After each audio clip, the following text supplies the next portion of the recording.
Dan yang selanjutnya saya akan menjelaskan tentang peradaban Islam pada masa Khulafa al-Rasyidin. Nabi Muhammad SAW di samping menjadi Rasulullah juga sebagai kepala pemerintahan dan pemimpin masyarakat setelah beliau wafat.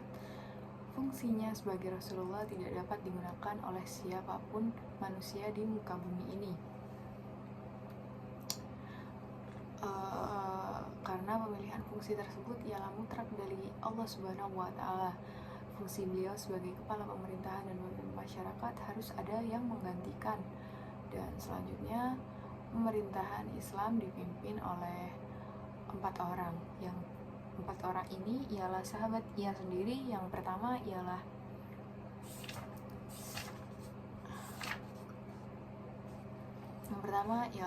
Khulafa ar-Rasyidin, atau mendapatkan bimbingan ke jalan yang lurus.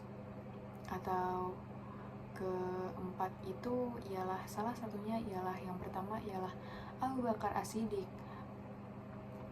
Tahun pemerintahnya ialah 11 sampai 13 atau 632 sampai 634 Masehi. Yang kedua ialah Umar bin Abdul Khattab. Dan yang ketiga ialah Utsman bin Affan. Dan yang keempat ialah Ali bin Abi Thalib. Dan para khalifah ini menjelaskan pemerintahannya dengan bijaksana karena dekatnya hubungan pribadi mereka dengan Rasulullah SAW atau Nabi Muhammad yang otoritas keagamaannya yang ia miliki pada saat ini. Kekhalifahan awal ini secara politik didasarkan pada komunitas Muslim Arabia dan pada kekuatan kesukuan bangsa Arab yang berhasil menundukkan Imperium Timur Tengah.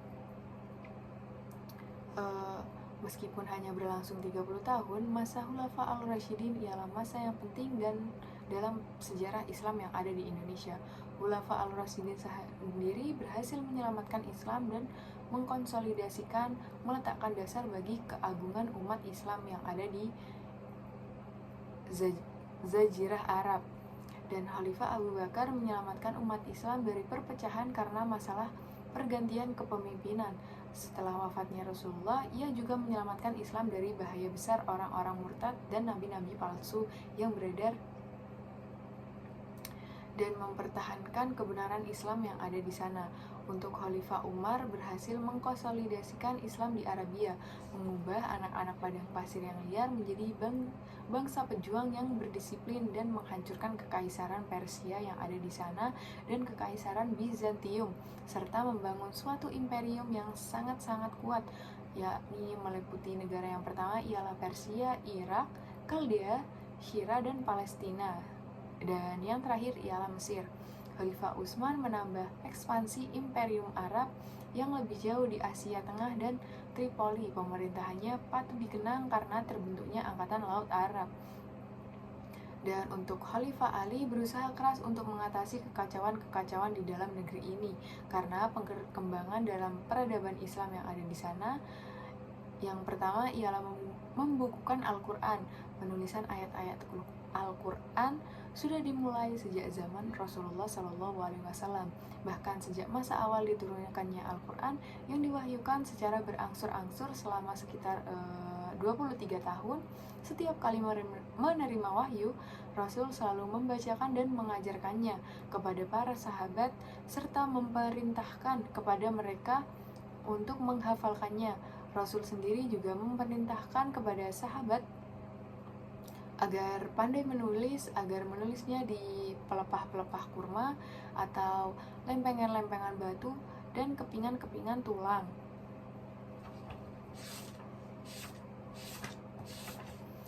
Dan dengan senang hati mereka, karena Al-Quran ialah firman dari Allah yang menjadikan pedoman hidup manusia segenap umat muslim.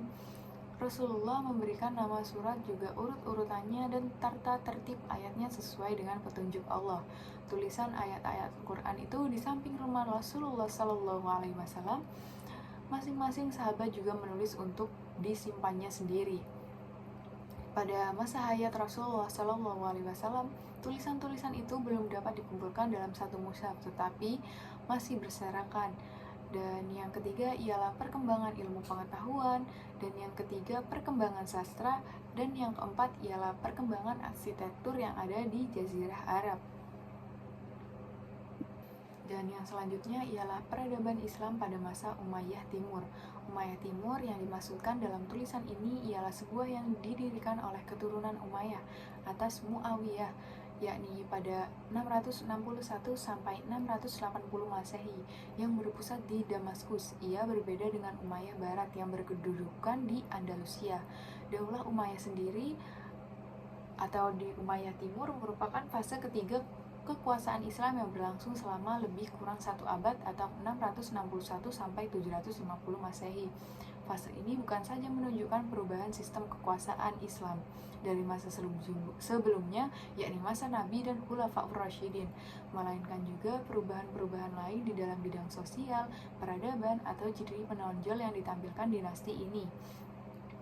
Antara lain ialah pemindahan ibu kota kekuasaan Islam dari Madinah ke Damaskus, kepemimpinan yang dikuasai oleh militer Arab dari lapisan bangsawan, dan ekspansi kekuasaan Islam yang lebih meluas, yakni pada masa kekuasaan Islam. Hal ini terbentang sejak dari Spanyol, Afrika Utara, Timur Tengah, sampai ke berbatasan Tiongkok. Dan selama periode ini berlangsung, maka langkah-langkah baru untuk merekonstruksi otoritas dan sekaligus kekuasaan khalifah dan menerapkan paham golongan bersama dengan elit pemerintah. Dan untuk elit pemerintah sendiri, kekuasaan Arab menjadi sebuah sentralisasi monarkis. Yang selanjutnya ialah dinasti Umayyah. Dinasti Umayyah dalam keberhasilannya melakukan ekspansi kekuasaan Islam jauh lebih besar daripada Imperium Roma pada puncak kebesarannya. Keberhasilan ini diikuti oleh keberhasilan perjuangan bagi penyebaran syariat Islam, baik dalam bidang keagamaan maupun dalam bidang politik dan ekonomi. Dengan begitu, Umayyah Timur berhasil pula mengembangkan peradaban Islam yang sangat besar dan kontribusinya bagi Islam pada masa-masa selanjutnya. Dan untuk sistem pemerintahan Islam ialah diletakkan oleh para penguasa Umayyah pada saat ini, yang mengaruhnya terhadap kemajuan peradaban-peradaban Islam yang ada di sana. Dan untuk selanjutnya di sini saya akan menjelaskan tentang peradaban Islam pada masa Bani Umayyah II yang ada di Andalusia. Penaklukan Andalusia sendiri, Andalusia dikenal sebagai sebutan para semenanjung Liberta atau periode Islam. Sebutan itu berasal dari kata Vandalusia yang artinya negeri bangsa Vandal, karena berbagai dari sebelumnya mereka diusir oleh bangsa Gothia Barat pada abad 5 Masehi. Bani Umayyah merebutkan semenanjung ini dari bangsa Gothia Barat pada masa Khalifah Al-Walid bin Abdul Al-Malik. Menjelang penaklukan, kekuasaan Gothia Barat mengalami kemunduran akibat perpecahan elit politik, penindasan penguasa Nasrani terhadap orang-orang Yahudi, dan pembebanan pajak yang sangat memberatkan rakyat yang ada di sana. Penaklukan di Semenanjung ini diawali dengan pengiriman 500 orang tentara muslim di bawah pimpinan Tariq Ibnu Malik pada tahun 710 Masehi. Ia dan pasukannya mendarat di sebuah tempat yang kemudian diberi nama Torifa. Ekspedisi ini berhasil dan Tariq kemudian ke Afrika Utara untuk membawa banyak ghanimah.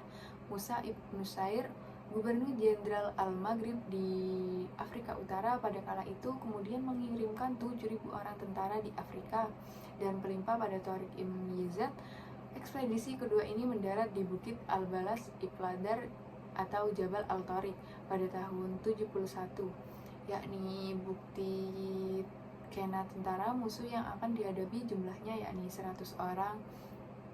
Tariq yang berpidato untuk membangkitkan semangat juang pasukannya. Tariq mendapatkan tambahan 5.000 orang tentara dari Afrika dalam pada itu utara sehingga jumlah pasukannya menjadi 12.000 orang.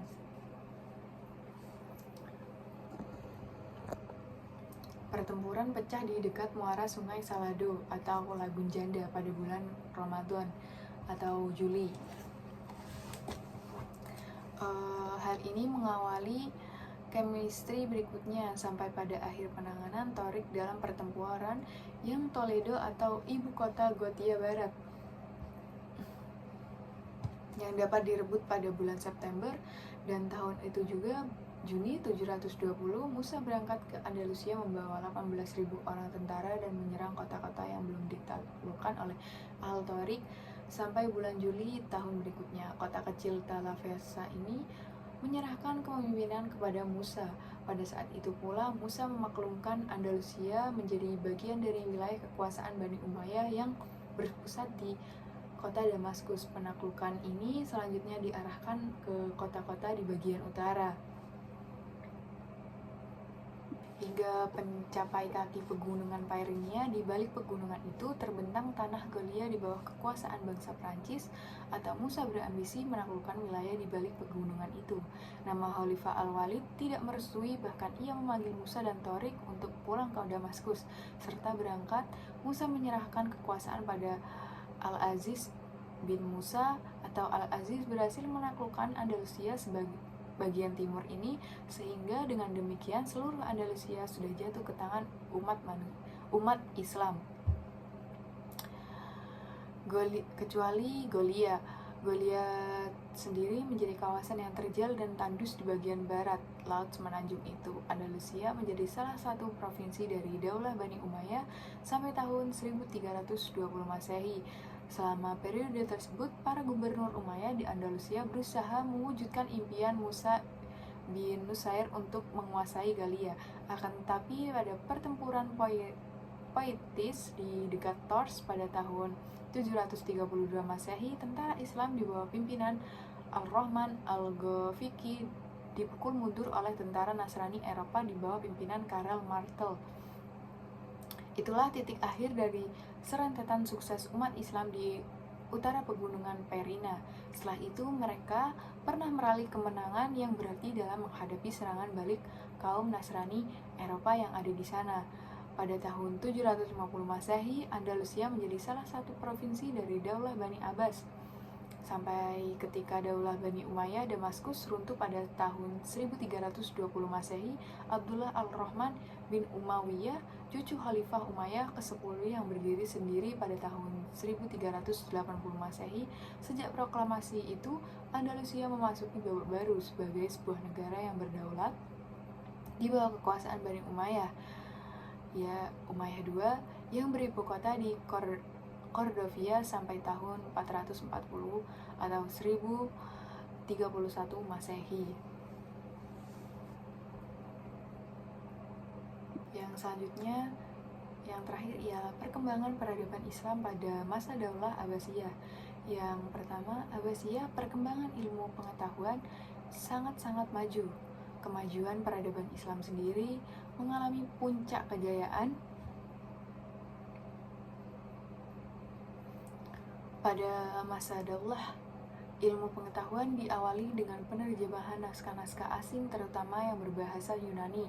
Dalam bahasa Arab sendiri, pendirian umat atau perkembangan ilmu dalam perpustakaan Bait al-Hikmah, dan terbentuknya mazhab-mazhab ilmu pengetahuan. Mazhab-mazhab keilmu pengetahuan dan keagamaan sebagai buah dari kebebasan berpikir. Imperium kedua ini, Islam mengaitkan Daulah Umayyah ini muncul setelah terjadi revolusi sosial yang dipelopori oleh para keturunan Abbas. Para keturunan Abbas ini yang didukung oleh golongan oposisi terhadap Daulah Umayyah seperti yang saya sebutkan, yakni kaum Syiah, Warid, Qadariyah, Mawarli, atau yang kita sebut non-Arab, dan suku Arab di bagian selatan.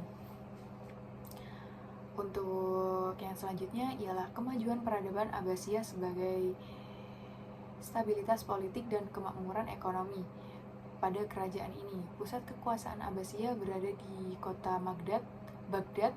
Daerah ini bertumpu pada pertanian dengan sistem irigasi dan kanal di sungai Efrat Tigris yang mengalir sampai Teluk Persia. Perdagangan juga menjadi tumpunan kehidupan masyarakat Baghdad yang menjadi kota transit perdagangan antara wilayah timur sebagai Persia, India, Cina, dan Nusantara. dan wilayah barat seperti negara-negara Eropa dan Afrika Utara.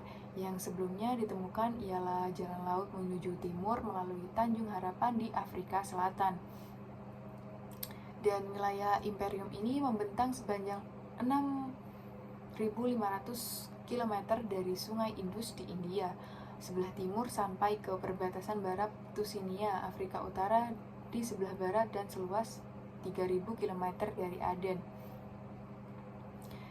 atau Yaman di sebelah selatan sampai pendiri dari berbagai etnik dan suku bangsa yang hidup di wilayah yang pegunungan Armenia, Kaukasia di utara. Penduduk Daulah Abbasiyah, politik Islam yang sering terjabik-jabik para khalifah Daulah Abbasiyah yang awal ini memiliki cuaca dan kondisi geografis yang sangat berbeda meski kesatuan yaitu Al-Safah atau Al-Mansur, Al-Mahdi, Al-Hadi, Harun al-Rashid, Al-Amin, Al-Ma'mun, Al-Mutasimin, Al-Watik, dan Al-Mutawakil. Ini dapat membangun peradaban Islam yang agung. Namun imperium ini kemudian runtuh disebabkan karena pengaruh kedua abad ke-13 setelah terjadi perang saudara yang berlarut-larut, disusul dengan kemunculan para penguasa dan pemberontakan tentara-tentara bayaran yang ada di sana.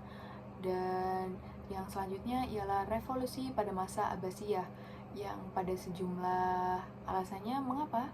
Karena gerakan revolusi ini dipelopori oleh keturunan Abbas yang berhasil mendapat dukungan pada masa pertama, yakni banyak kelompok umat sudah tidak mendukung dan kekuasaan Imperium Bani Umayyah yang korup atau yang korupsi. Sekuler dan memihak sebagian kelompok Syiah sejak awal berdirinya Daulah Bani Umayyah telah memberontak karena merasa hak mereka terhadap kekuasaan dirampok oleh Muawiyah dan keturunannya. Kelompok Khawarij juga merasa bahwa hak politik umat boleh dimonopoli oleh keturunan-keturunan tertentu, tetapi merupakan hak yang ada di setiap muslim. Kelompok ini sangat-sangat merasa bahwa ia ialah Khalifah Bani Umayyah yang menjalankan kekuasaannya secara sekuler. Kelompok lain juga sangat-sangat membenci kekuasaan Bani Umayyah pada saat itu. Dan Mawali, yakni orang-orang non-Arab yang masuk pada Islam.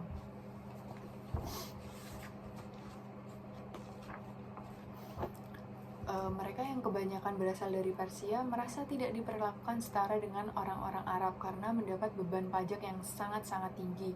Kelompok inilah yang telah mendukung revolusi Abbasiyah untuk menggulingkan kekuasaan Bani Umayyah pada saat itu. Dan Abu al-Abbas menggerakkan roda revolusi ini untuk menggunakan ideologi keagamaan untuk Umayyah.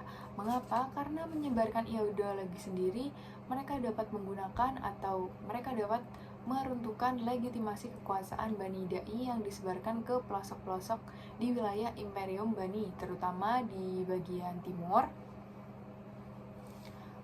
Dakwah politik ini berlangsung lama dalam Umayyah membentuk rahasia. Propaganda Abu al-Abbas berisi tentang legitimasi keagamaan keluarga bin umat Islam. Pertama, dia memuji dan membela Islam serta bersyukur hal ini untuk membandingkan Bani Umayyah dalam memimpin ia kepada Tuhan. Dan kemudian cara berbicaranya ialah mengenai keluarga sendiri, ketakwaannya, dan kedekatan kekerabatan dengan Nabi Muhammad SAW. Dan argumentasi ini di kalangan Syiah yang percaya bahwa kekhalifahan ialah hak keluarga dan para nabi sangat penting untuk menarik dukungan, terutama dari Nabi Muhammad SAW. Dan untuk isu lain yang digunakan dalam propaganda politik Abbasiyah ialah mengenai pembagian kekayaan negara yang adil sebagaimana yang dijalankan oleh masa Khulafa al-Rasyidin. Sebelum Bani Umayyah mempelopori kekayaan ini, Abu al-Abbas berjanji untuk menegakkan kembali keadilan yang telah dipraktekkan oleh Khulafa al-Rasyidin.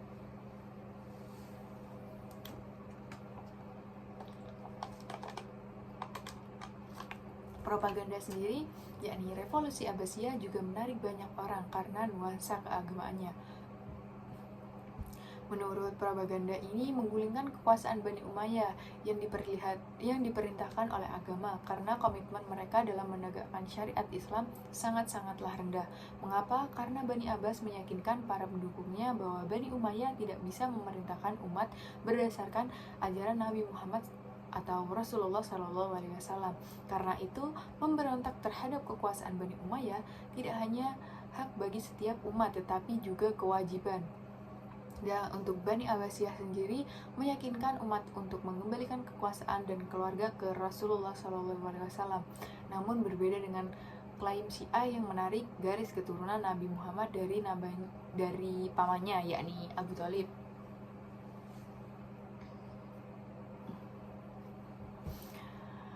Dari pamannya Abi Thalib, yakni Abbas, sebagai pewaris sah dalam tatanan Islam. Supporter gerakan Bani Abbasiyah yang terutama dalam menggulingkan kekuasaan Bani Umayyah ialah para Mawali atau keturunan Persia yang tinggal di wilayah Khurasan. Mereka sendiri sangat tertarik pada gerakan ini karena merasa tertindas oleh pemerintahan Bani Umayyah dengan beban pajak yang sangat memberatkan dibandingkan orang-orang Arab yang saya jelaskan di atas tadi. Para pemimpin Abbasiyah sadar bahwa kesadaran ideologi saja tidak cukup.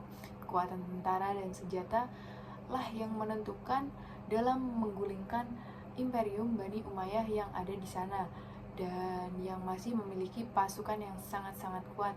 Karena itu sendiri, yakni Abu al-Abbas sengaja merekrut orang-orang Khurasan yang dikenal sangat kuat, pemberani, dan ahli strategi perang sebagai tulang punggung kekuatan militernya. Dan untuk gerakan revolusi Abbasiyah sendiri juga mempergunakan suku Arab Selatan sebagai keisyaman atau membenci Bani Umayyah karena tersingkir dari lingkaran kekuasaan Bani Umayyah yang lebih memilih pesaing mereka atau suku Arab dari wilayah-wilayah utara. Qais dan Umar sendiri ialah orang-orang Yaman. Inilah yang menjadi salah satu tulang punggung kekuatan Abu Muslim al-Quraisy, jenderal Persia yang menjadi salah satu inti kekuasaan gerakan revolusi Abbasiyah pada saat itu. Itulah yang saya pahami dari saya baca dari buku Sejarah Peradaban Islam. Kurang lebihnya mohon maaf.